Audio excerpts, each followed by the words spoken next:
رسول الله صلى الله عليه وسلم بارك راغلي دي وكان النبي صلى الله عليه وسلم اذا دخل العشر الاواخر وكله چې بد لس اخرنی شپې ورځې داخل شولي وشد معذره رسول الله صلى الله عليه وسلم خپل لنګ مضبوط کو واحيا ليله او د الله پیغمبر خپل ټول شپه نبی صلی الله علیه وسلم رونوله په اخرنی عشره کې د الله پیغمبر د شپې خوب نه دی کړی د الله عز وجل په عبادت او د الله په بندګۍ کې به ولاړو وي وايقظ اهله د الله پیغمبر خپل اهل را پاسو را بيدارو به چې د الله د عبادت او د الله د بندګۍ موقع ده نن زمونږه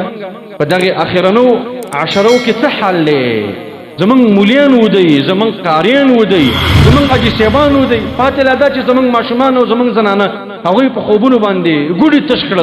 دا اخرنی عشره د خوبونو عشره نه دا ګوره د بيداری عشره ده الله عز وجل ته د جړه عشره ده د تقرب عشره ده الله رب العالمین د خپل آینده په باره کې یو عظیم فیصله د اغستلو عشره ده دا د عشره د چې موږ تاسو به په دې باندې د خپل ژوند او د خپل حیات تغیرو دی له یو تبديل ورکو د خپل فقر او غریبي په مالداري باندې بدلو د خپل ذلت په عزت باندې بدلو د خپل مرض په صحت باندې بدلو د خپل اهل اولادونه په اهل اولادونه باندې بدلو او د خپل د ټولنې مشکلات په ان شاء الله په امن او په استقرار او په خوشحالي باندې بدلو د اسلامي امت دغه عزت چې ورکشوي دی او ذلت دی د په عزت او غلبه باندې بدلو دا د عشره د چې بدی کې د الله سره ډیر تعلق د ایمان والو د لپاره قائمول ضرور او لازم دي که مسجد ترازی التقيام وکټول شپرونه کا او که په کور کې پاتې کېږي د خپل اهل او بال او بچ سره التداغه قیام وکا خو مطلب استانه دا چې د الله رب العالمین عبادت وکړه د الله بندگی وکړه الله عز وجل راضي او خوشاله کا حدیث کې راغلی د عائشه رضی الله عنها فرمای ید الله پیغمبره که چرته د ليله القدر سره موافق شم ان الله عز وجل ما ته ليله القدر را نصیب کې حضور باندې پوي شم نو کوم دعا بزکوم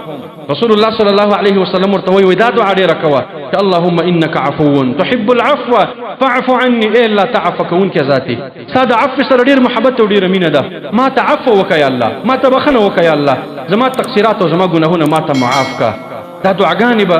په ليله القدر کې مغواړي او دا غینه مخکې ورسته به مغواړي خو ليله القدر الله عز وجل بغم خلقت نصیب کوي والله الله رب العالمین هغه چاله نصیب کوي هغه چاله ورکړي چې داګه سره یو غم ورسره دی داګه سره یو قدر ورسره دی هغه وسنه جاړي رب العالمین نغواړي چې الله د ليله القدر کې زما برخه وکا زما پکې سهم وکا او ما ته دې شپې یو اندازه عبادت او بندګی را نصیب کا الله سبحانه و تعالی دې مونږ او تاسو د ليله القدر اهتمام کوونکي وګرځي او الله عز وجل دې مونږ او تاسو د اخرنی عشري معتکفین جوړ کی مونږ دې الله عز وجل د اخرنی عشري